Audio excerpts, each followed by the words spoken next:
Any witnesses in opposition? Oh, I should mention the witnesses in support, UT San Diego, the Orange County Register have editorialized in favor of this bill, the Sacramento Bee, Los Angeles Times. Those are the witnesses in support. Thank you, Assembly Member. First two witnesses will have up to 3 minutes each, and then after that, we're asking witnesses to please just state your name, organization, and position. Mr. Chair, we're not in opposition. We are, I'm Angela Gilliard representing the University of California, and we are here in concerns. So we're not on the opposition side, and we're not in support. We're right in the middle, and the university does not have a position.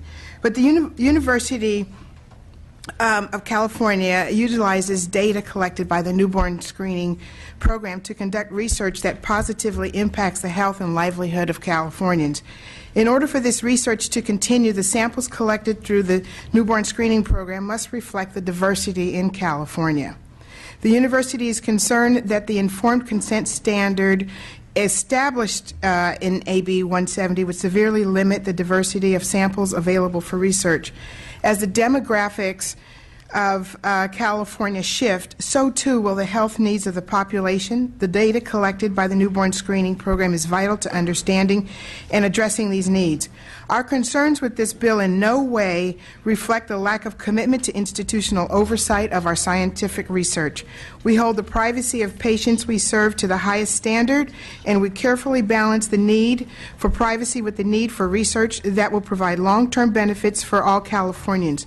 The university supports additional educational and awareness measures to educate the public and new parents about the benefits of newborn screening program and the value of the research it supports.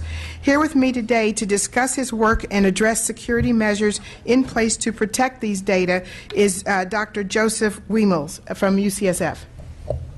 Good afternoon, Assembly people. I'm a professor of epidemiology and biostatistics at UCSF. And I'm a user of neonatal blood spots for research purposes. And I would like, I'm in the division of cancer epidemiology, and I study specifically childhood cancers. So I'd like to talk a bit about the discoveries we've made using neonatal blood spots, some of our current projects, and then also go through a bit about data security. So I've been working with the neonatal blood spots for over 12 years. One of our studies is on childhood leukemia. I want to stress that these blood spots are much more than DNA. These are a snapshot of a child. It gives us a picture of the pregnancy period, what's going on in that child at the moment that they're born. We've discovered that leukemia actually originates before birth using these blood spots. And we've done that by finding some of the genetic rearrangements that are in leukemias also in the spot at the time of birth, pinpointing pregnancy as a time when leukemia originates.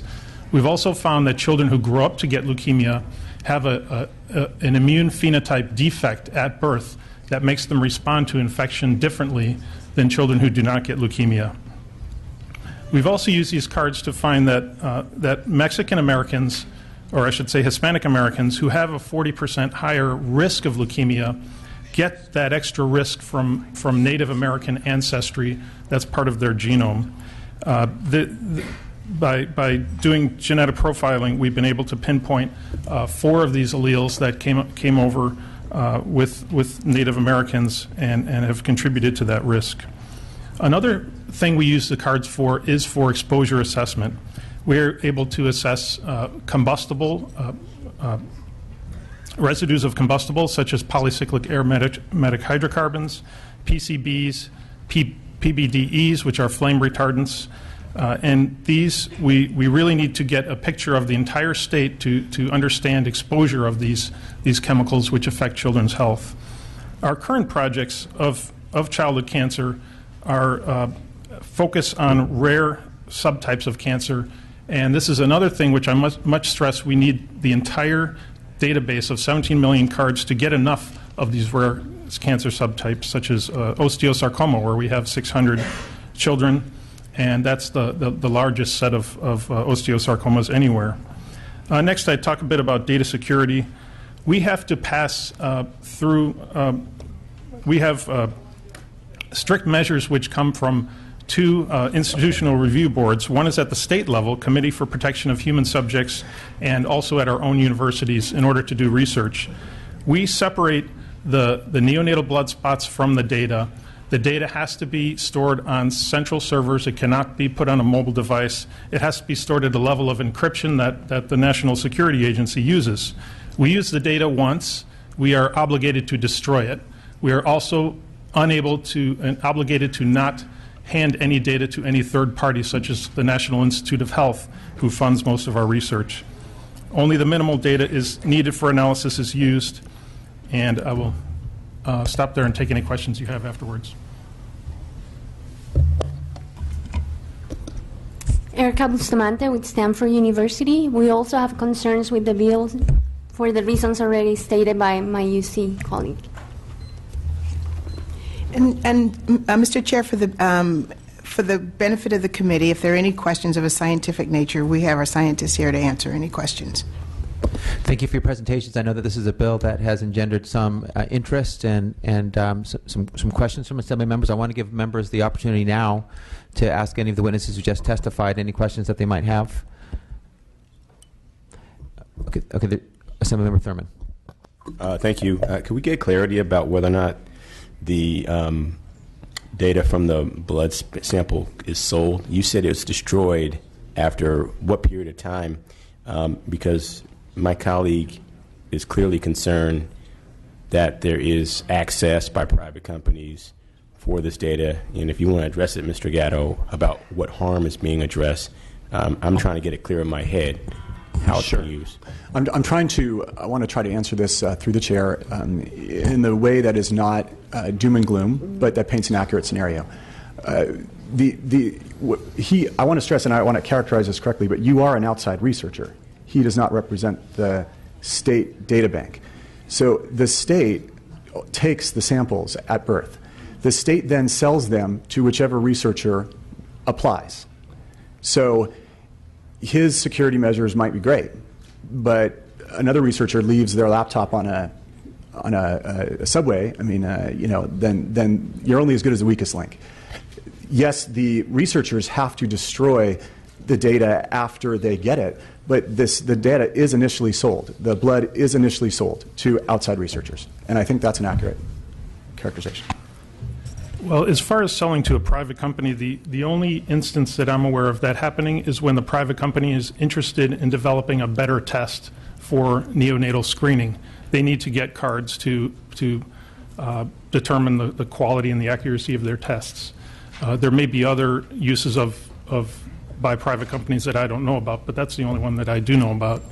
And as far as the point about anybody using the data having lax security measures, there is a very detailed California Department of Health Services rubric of rules that we have to abide by, including certificates of confidentiality for all and strong strong training for all of the persons who use the data and who use the cards themselves.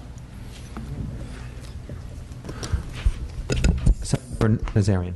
Quick question. How many times has the data in California been breached? I'm not aware of any. Yeah, so we don't know. The answer is we don't know. I just sat through a very long hearing with the California Department of Technology. And the California Department of Technology is the state entity that is tasked with protecting all California data, whether it's the DMV records or whether it's our staff's pay information, any of this stuff. And the California Department of Technology, the head was asked a question just like this, and he said, "We don't know how many times we've been breached, but we can tell you for a fact that we have been breached." There was a presentation where the president went to Silicon Valley, and the head of Visa was there. And he started his presentation standing before the audience, including the president, and he went like this: Visa's been hacked, Visa's been hacked, Visa's been hacked. And the point is that it's not a matter of when. It's not a matter of if, it's a matter of when. Everything that is on a computer at some point can be compromised. And this is not a credit card number. This is not a banking account number and your mother's maiden name. This is DNA. This is your child's blood. And if there is a breach like that, it will be extremely high profile and the consequences will be vast. So then, that if the chair may allow me, Please. I'm asking because I've invested in the cord blood registry program. How is this different than that? And would that be breached? Because that's a very effective program. And I wouldn't necessarily want to be able to compromise that program. Sure. So as you know, so I've invested in a cord blood program as well. But as you know, a cord blood program is a storage program for your child's blood. And there is no transmission of your child's data with that. So there are no researchers who go and get your child's blood. You store your child's cord blood in case your own child needs it for later.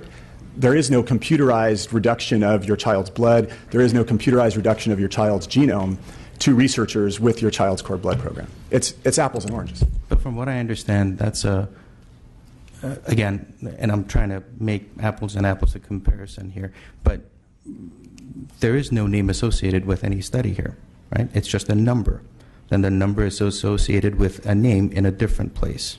So if you can educate me on that a little bit. I can address that. Yes, one of our requirements from the state is to actually separate all the personal identifying information and all the personal health information that we get from the cards, including the fact that some children got disease later in their life and some children didn't. Separate that from the physical cards themselves and the resulting data that we get off of those cards. So we actually keep the personal information on an encrypted server in one place. It's used once. It is not used every day like a credit card.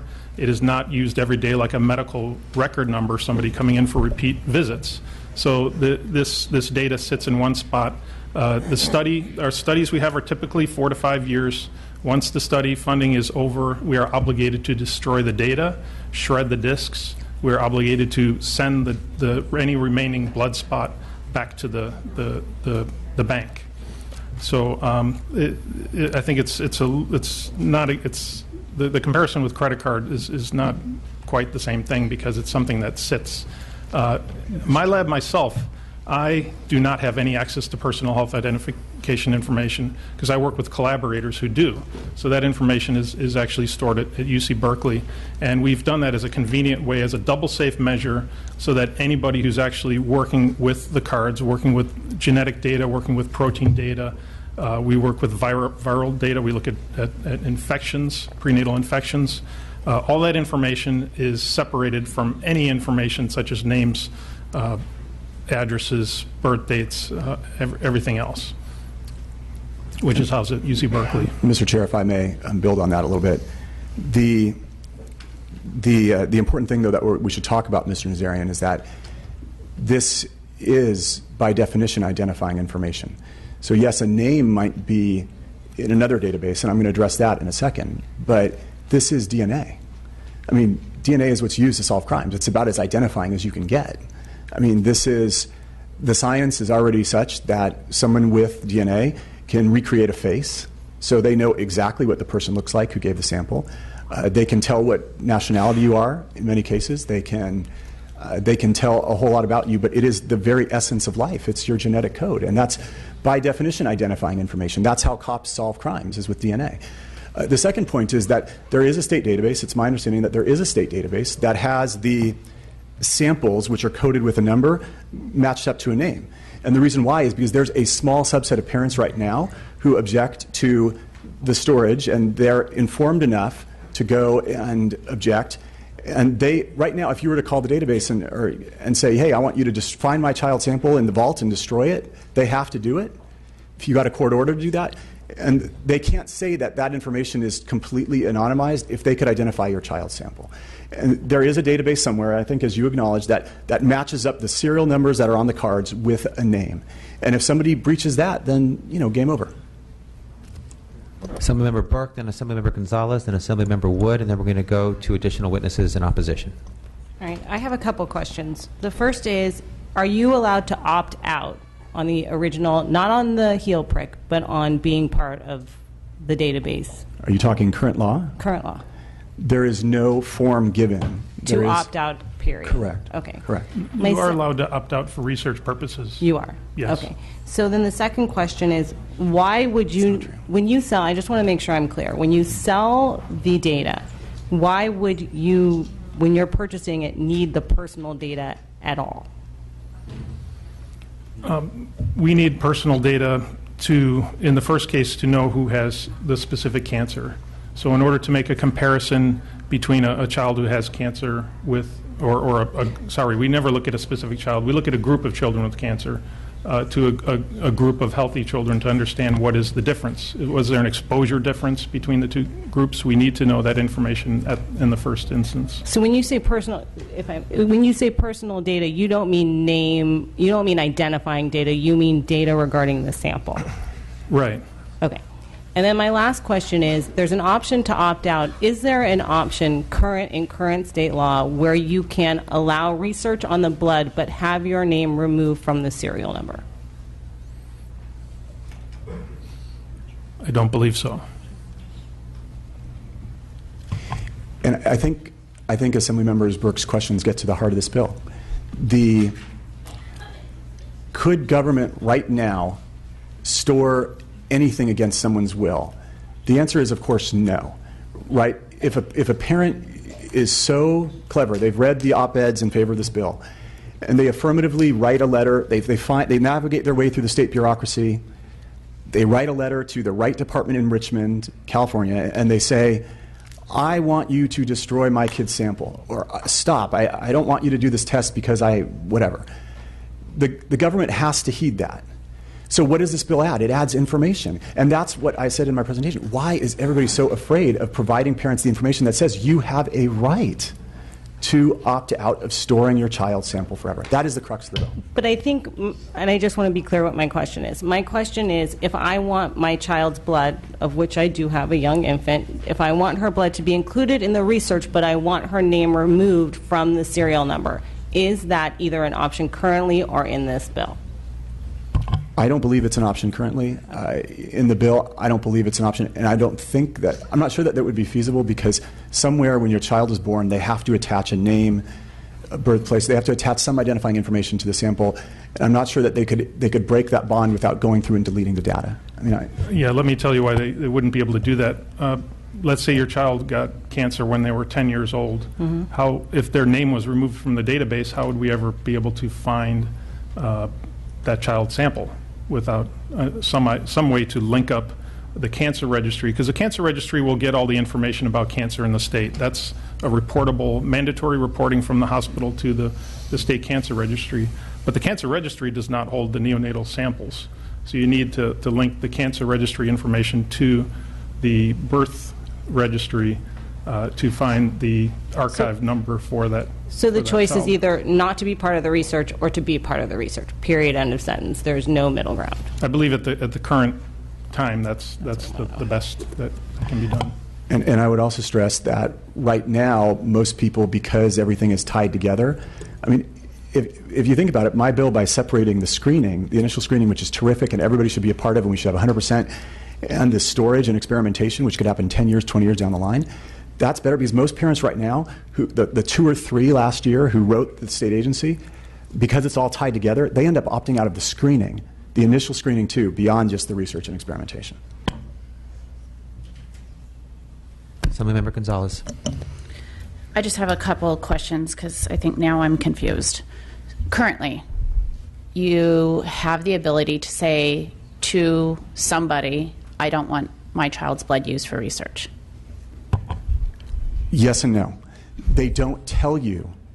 They don't tell you that your blood. That's why I made the analogy at the beginning about a cholesterol test. If you get a cholesterol test, you know that sample's destroyed. Imagine if they just took the blood. Well, you sure as heck don't think that your blood is being taken off to a facility and frozen for 20 years to be experimented on, and that's the crux of the bill again. I mean, Okay.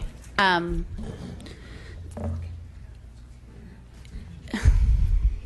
But your bill would affirmatively require people to opt into allowing for this research, correct? It's not just a more informed opt-out procedure or a form given with you that would say you mark this box if you're not interested in this. This is like affirmatively you would have to opt in with this bill, correct?